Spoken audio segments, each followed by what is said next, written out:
চলে এসেছি খয়রাসোল ব্লকের বিখ্যাত গ্রাম নাকড়াকোন্দায়। এখানে রয়েছে কয়েকটি সেই জমিদার বাড়ি। তো সেই জমিদার বাড়ির ধ্বংসাবশেষ বা ভগ্নপ্রায় অবস্থা কেমন রয়েছে, আর সেই জমিদারদের ইতিহাস নিয়ে কথা বলবো আজকের ভিডিওতে।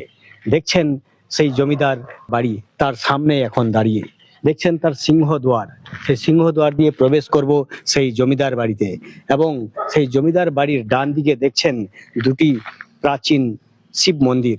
যদিও আরো দুটি ছিল এই বাঁ দিকে, সেই দুটো সংস্কার হয়েছে।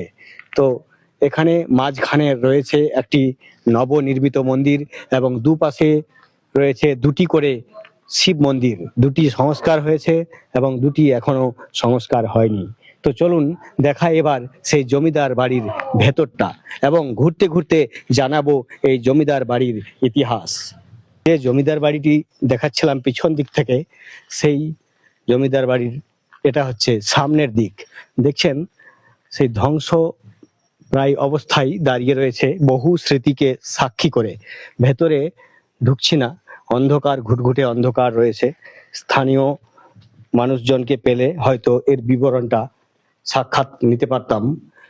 এখন বিকেল হয়ে এসেছে, আমরা যেহেতু পুরাতন বক্রেশ্বরে গেছিলাম সকালের দিকে, তাই বিস্তারিত তুলে ধরতে পারছি না। দেখছেন এগুলো ছাদ নয়, এগুলো কড়ি বর্গা বলা হয়।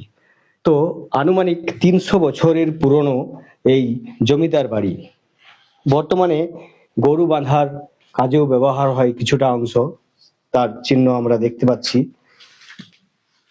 নাকড়াকোন্দা গ্রামের জমিদার বাড়িগুলি ঘুরতে ঘুরতে জানতে পারলাম যে এর আগে যে জমিদার বাড়িগুলি দেখিয়েছি সেগুলি মুখার্জি জমিদার বাড়ি, অর্থাৎ জমিদার হরিশ্চন্দ্র মুখার্জির 5 পুত্রের 5টি বাড়ি দেখিয়েছি। আর এখন যে জমিদার বাড়িটির সামনে রয়েছি সেটা হলো চক্রবর্তী জমিদার বাড়ি। এই জমিদার বাড়িটি মুখার্জি জমিদার বাড়ির থেকে অনেক পুরনো। নবাবী আমলের এই জমিদার বাড়িটি আনুমানিক 300 থেকে 500 বছরের পুরনো। মনে করা হয় যে বর্কি হানার সমকালীন নাকড়াকোন্দা গ্রামের জমিদার ছিলেন ফকির চাঁদ চক্রবর্তী। তার 2 পুত্র প্রতাপ চক্রবর্তী এবং বিষ্ণুচরণ চক্রবর্তী। মতান্তরে ফকির চক্রবর্তীর এক পুত্র গুরুদাস চক্রবর্তী। গুরুদাস চক্রবর্তীর এক কন্যা ছিল নেপোবালা চক্রবর্তী। গুরুদাস চক্রবর্তীর পুত্র সন্তান না থাকায় নেপোবালা চক্রবর্তী দৈহিত্র বংশ এই জমিদার বাড়ির আধিপত্য পায়। নেপোবালা চক্রবর্তীর সন্তান রাধিকা প্রসন্ন ব্যানার্জি